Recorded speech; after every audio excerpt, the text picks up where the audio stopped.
That's a good question, actually. I was going to say, yeah, there's a lot of roles I wish I played that I didn't get. Well, that's how it happens. You know what's funny is I feel like I've been waiting my whole career to get older. I really do. Even when I had a deep voice when I was younger, I feel like I'm still catching up to my voice and like looking older. But they're I said my top 5 films, the main protagonists are like men in their 40s, 50s. So I actually think I haven't aged into what I want to play yet. And that's exciting. I think the potential that's very exciting. So that's what I'm looking forward to most is playing older characters with more gravitas. I never felt angsty. I had friends that get cast in a lot of like angsty roles. I never felt that way. And I think that's why I didn't get too many of those. But yeah, I just jiu-jitsu'd your question into something else. How about that? Thank you.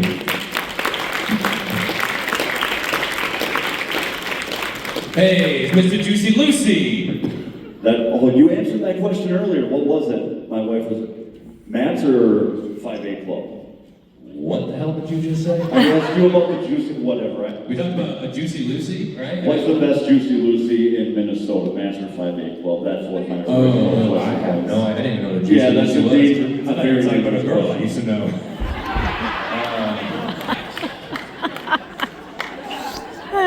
Sorry, what's your question? Anyway, earlier, you were super awesome to my wife. Thank you very much. Bring your wives to me. Yes, bring me your women. I will be very nice to them. My question is, one stipulation, you can't check in with your wife. Your kids, you have the entire weekend. What do? You can't check in with your wife and make sure your kids are okay. They're fine. They're fine. Okay. What do you do? What do you do? I feel like I should check in on my wife right now, sir. What do I do? Oh, you know what's so hard about that is I can't do anything like really cool because I want to share that with my wife and kids. Yes, that's the proper response. I wasn't even going for it, just the truth. But it would probably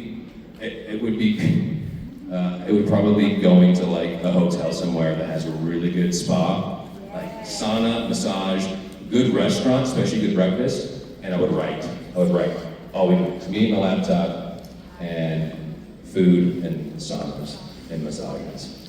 And oh, that sounds good. Thank you. You just put me in the right mindset.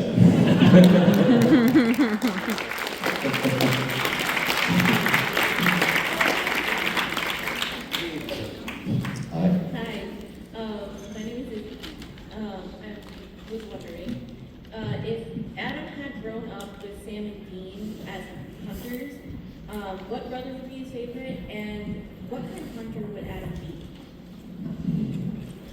What brother would be his favorite? I feel like Sam was nicer to him. I feel like he and Dean would have a complex relationship. I think, we were talking about this earlier today, and I like to think that Adam wouldn't have wanted to become a hunter, but by a series of circumstances out of his control, he would be forced into that world, but not with the boys.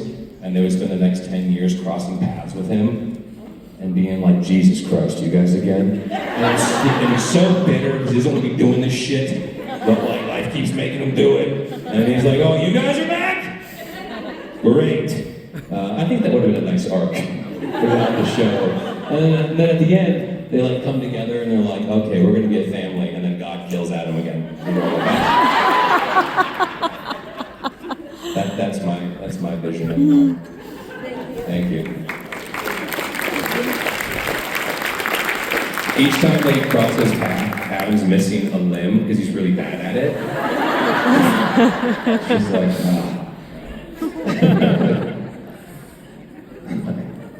Hello. How are you? I'm good, how are you? No one ever asks me that, thank you.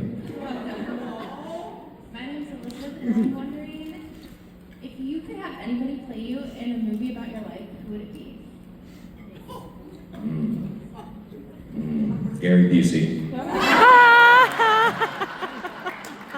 You don't know who that is, do you?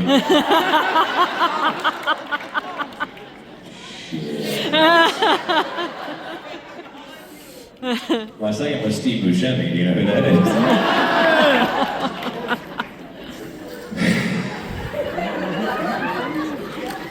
Wow.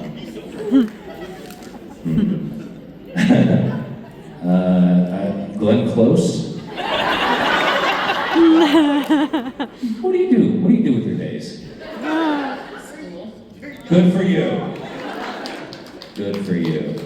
Who would you have play me in the movie? Who could do this? Just like who could be me? Who could do all of this? Who's got what it takes?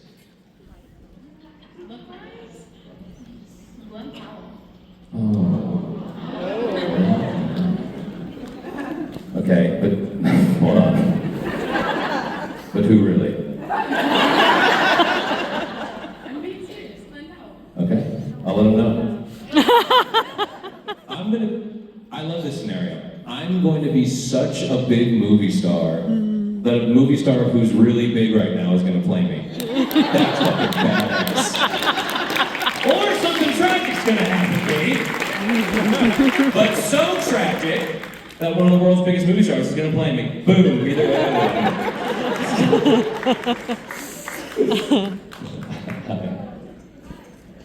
win. Touch wood. I don't mean that. Don't strike me down. Hi. Hi. How are you doing, Nick? I'm alright. Well, I just want to say, I first got to know you through the Percy Jackson movies, and I love the character of Luke. So my question is, if you could play Adam as more of a character like Luke, how would you do it? I'm sorry, I lost track of that. Sorry. Right there at the end. Sorry. My question was, since you played the character of Luke, Yeah. how would you have played Adam, like if he was one of the lead characters, if he was one of the evil brothers, as opposed to Sam? I'd stab them more often. I like that. I like that as a characteristic. That's my first thought when I first saw him. Oh, it's Luke! There he is. There he is. Thank you. I'd steal their stuff. Like you will. Anyway. Hi, my name is Shelby. I'm a music theater kid, and I was just asking, what is the best interaction you've had with a crew member during Supernatural? Oh, a different one jumped into my head. Supernatural. Any works. Huh? Any works. Oh, great. No, I'll tell my story. No, it just jumped in my head because one of the earliest ones, I was on a show called Summerland. It was the first thing I ever booked. Zac Efron, anyone? Zac Efron fans? Yeah, and yes, it was one of the first things I booked. It was a guest star, and in the scene, we were at a house party, a bunch of teenagers playing Truth or Dare, and my line was, "Truth, truth, truth!" Which why I was not yelling dare, dare, dare at a party is beyond me, but I didn't write the show. But anyway, I was like in between setups outside the soundstage with my mom, and so I was quite young, and there was a transpo driver in his truck, and for whatever reason, we would start chatting, and he had this accent. I still don't know where it came from, but he was like, give me a piece of advice, and he was like, go over Eagles. Go over Eagles. I was like, I don't have any Eagles, sir. My mom was like, I think he said let go of your egos. Let go of your egos. And that was, I mean, I was a child. I had no ego at the time. I don't, but it was just like, you could tell he'd been in this business long enough. He's a transport driver. You know what goes on. And he saw a young kid, and his advice was, don't have an ego. And I thought, and there's a reason I think that I've carried that with me now for 20 years. It's the first thing that jumped in my head when you said that. And I don't know who he is or where he went, but I think the fact that he said it so strangely too. I go, here he goes. Yeah. So, but then the crew in Supernatural is, I think it's as legendary as the cast. I mean, I couldn't believe that my first episode was in season 4, I think, and when I went back for season 15. that there were still so many familiar faces. That doesn't happen. It doesn't happen very, I mean, like, that's a family. It's not a joke. Like, people leave and go on. They're the DP, Serge. Like, most DPs do their show for a few years and then go on. Like, dude was still there grinding it out because, like, everyone loved going to work there. And that has not happened in any other project I've done in 12 years, so. Yeah, thank you.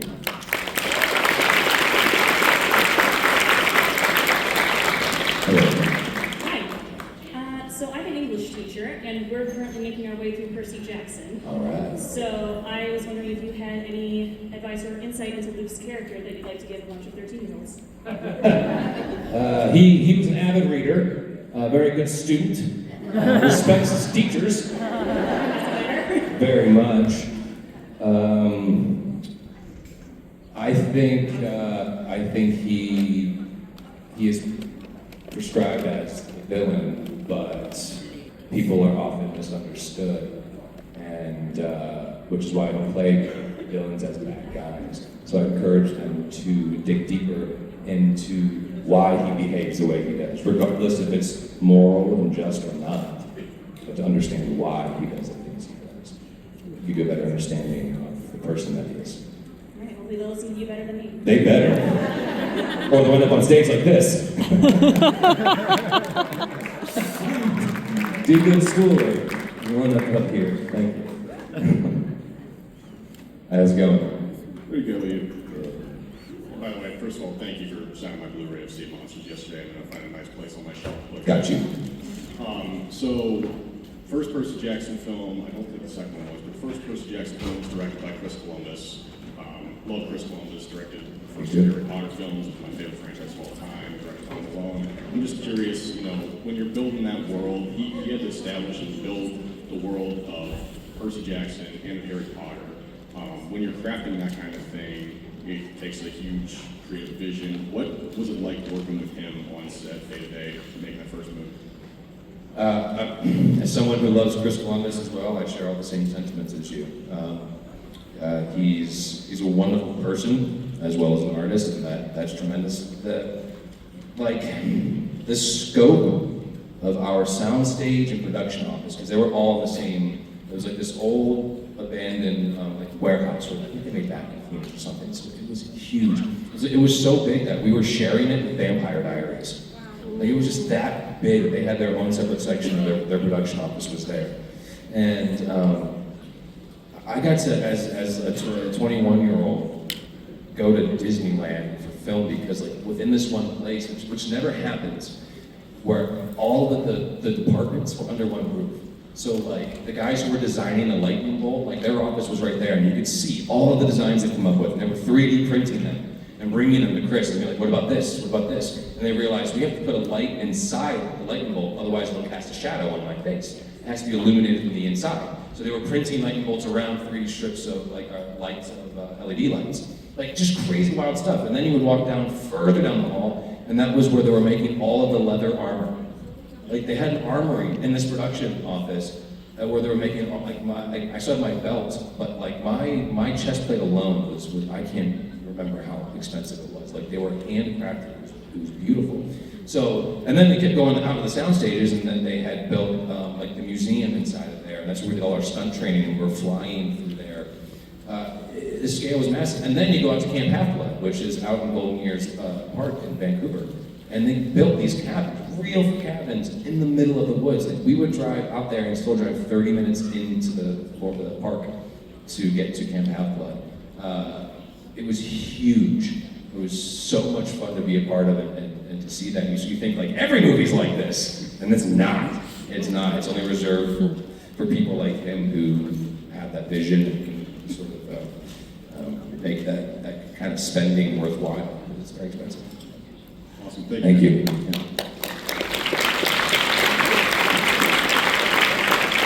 Hello. So I drive a lot, and Siri is very annoying, especially the voice.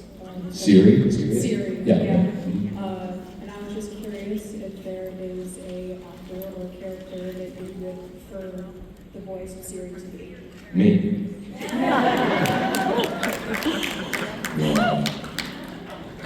Turn left. I'm sorry, I can't do that for you. That's all I would say. I'm sorry, I can't do that for you. No, you know, I think the obvious is probably like Morgan Freeman. Sam. No, wait. Liam Neeson, yeah, that's a good one. Turn left here. Mark Shepard, ooh, that'd be good. Sam Elliott, yes. South Park. South Park? Yes. Who do you wish it was?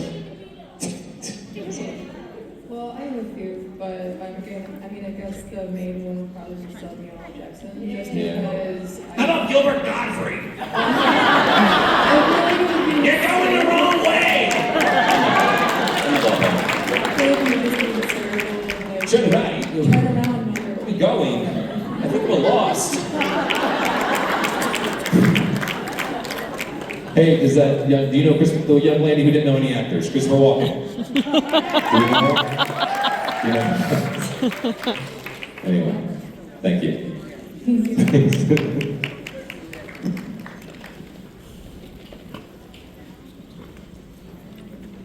Hello, I see you back there. Hi.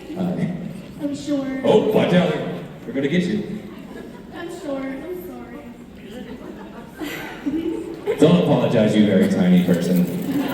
It's not your fault, you're so tiny. So, what's your favorite character in Supernatural? And you can't say Sam and Dean and yourself. I wouldn't have anyway, so easy peasy. What's your favorite character? And you can't say me, if you want. Cass, Sam, Dean, you, No, this isn't a list. This isn't your letterbox. You have to pick one, and you have to be on a private island with them for the rest of your life. Close enough. Cass. Decision made. Why? I did not like him, right? Mm-hmm. Yeah, people find that a lot with Misha. I mean, Cass. But in the getting to watch the show and stuff, I started liking him. And I just didn't really know what to do about me and Sam. Yeah. Okay. I'll tell him something. Please don't. And they're like, you know, the girl. Yeah. Everyone was like 10, 20, maybe an hour ago. Okay. Let's continue to mean that. I'm gonna go with Jim Beaver today.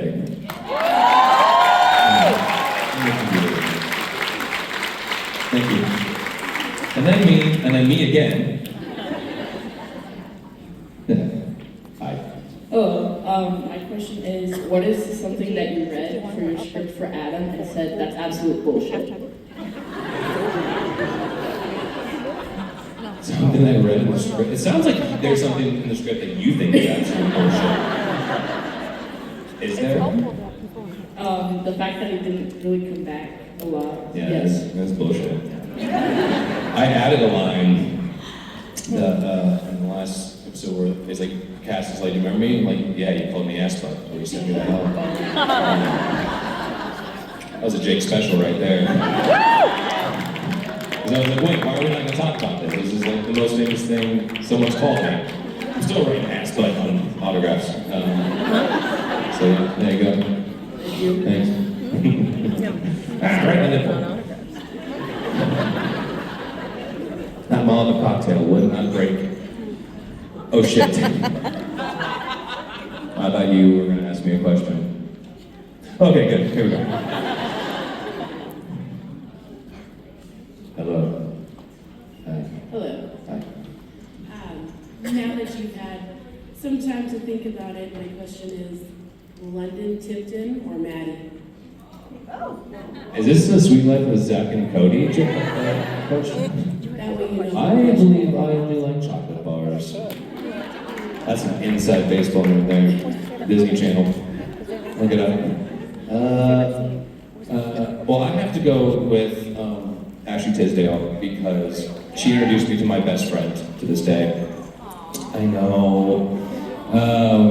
Ashley and I had done an improv class together with the Groundlings, which is a very famous Groundling improv troupe in LA. Will Ferrell came out of there, you know, that kind of stuff. I was in the teen class, so not as prestigious. Anyone could get in. But that's where I met Ashley there. We were like 17, and then a couple years later, they offered me to do a spot on that show, which she had introduced me to my best friend of 20 years, Kyle Gowner, who's also a fantastic actor. And we don't see each other very often, but we just ran into each other about 5 years ago, and it had been about 10 years. Yeah, I'm in debt to her because of that. So. Oh, you did? Yeah. Yeah, and I met Zach on Summerlin, and we all live in a town called Valencia, which is just north of LA, like 45 minutes north. I'm from San Luis Obispo. Okay, yeah, oh yeah. Where he was from, right? Yeah, obviously, he went to school with him. Duh! Okay. He's just an actor, folks. Yeah, so we were all a group of friends back in the day, and yeah, so crazy small world. Hollywood, very small. Thank you. Yes, ask me a question. Better be good. Wait, okay. As long as we have time, yeah. Well, let me, and then if you're my desperation. Question, okay. You're up. Oh, sorry. Hello again. Hi. Has there been a point in any of your acting career to where your fellow actors were acting and you were just like in awe or like brought you to tears and you were like, oh my god? Certainly not on this show, am I right?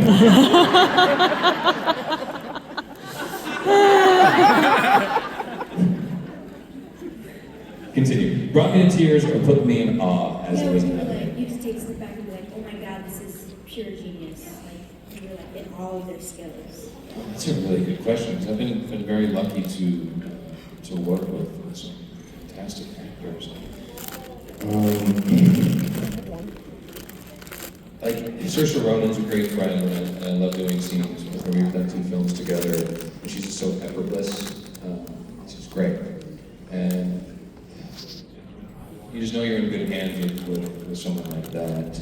I'm trying to think if there was a moment where I was just like, oh shit, bless you. Nothing there's not anything I can recall. That's a really good question, but there's nothing I can really recall. Yeah, sorry. Thanks. Thank you. I'm gonna keep thinking about it. Okay, you're up. I need you. Oh God. I hear the band backstage. How many? Okay, I can bang for 3 minutes. Watch this. Are you gonna come out with any more Adam or Michael themed food products? Adam or Michael themed food. The meats.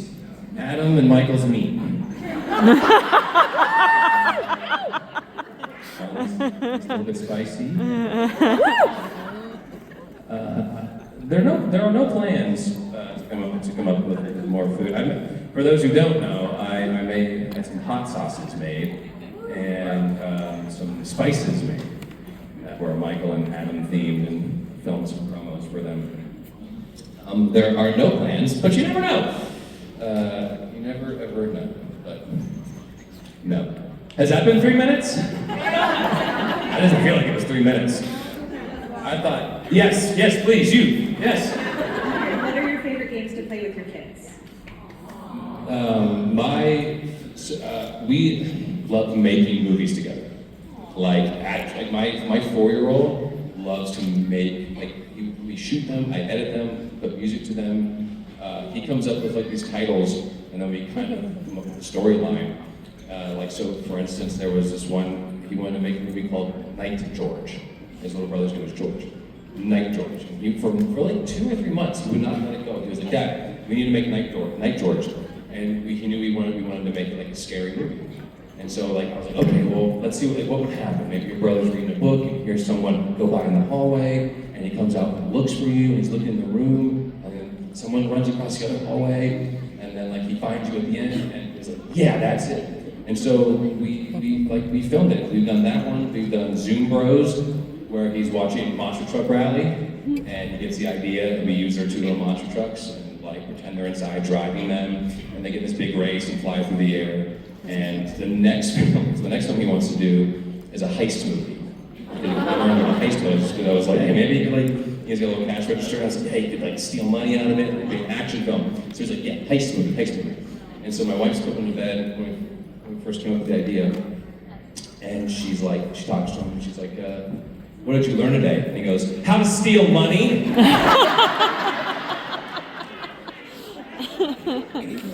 So my wife comes downstairs and is like, could you give me some context as to why our child just said he learned to steal money? And I was like, yeah, it's for a movie. It's gonna be sweet. He's gonna steal a bunch of money and get in a big action sequence. So like, it's not necessarily a game, but it is something we really, really enjoy doing together. And then he directed his own film called Cucumber Slice, which is another film that he had in mind for 2 months before we went into production. The best part about it is cucumbers never come into this movie once. It's more of a vibe. It's more something that you think about. But he filmed it. He did the camera work and all of that. And I was like, what kind of music do you think we should do? Maybe like the Curious George theme? He's like, yeah, it's great. So like he made his own first little film, and we do credits at the end and all of that. So yeah, so we really, really enjoy doing that together. That's kind of our game. Yeah.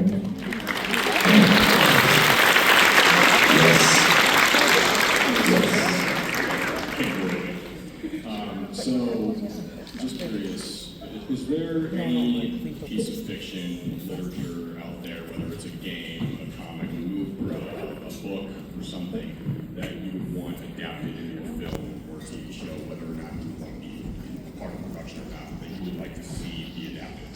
I wish if I had that, I'd be actively working on it. Like that's the thing that like drives me crazy. I should have that lined up, ready to go, and I should be working on that, but I don't have anything. I used to want to adapt Lonely on the Brave, which was a Western, and this was like 10 years ago, and any producer I talked to was like, nobody wants to see a Western. They do not care. There's nothing but Westerns on now, and I'm like, I was so ahead of the curve! No, it's nothing. I know, trust me, I know. So, next time I have a hunch, I need to act on it before everyone else does it before me. I'm gonna do it. Alright guys, I think that is it.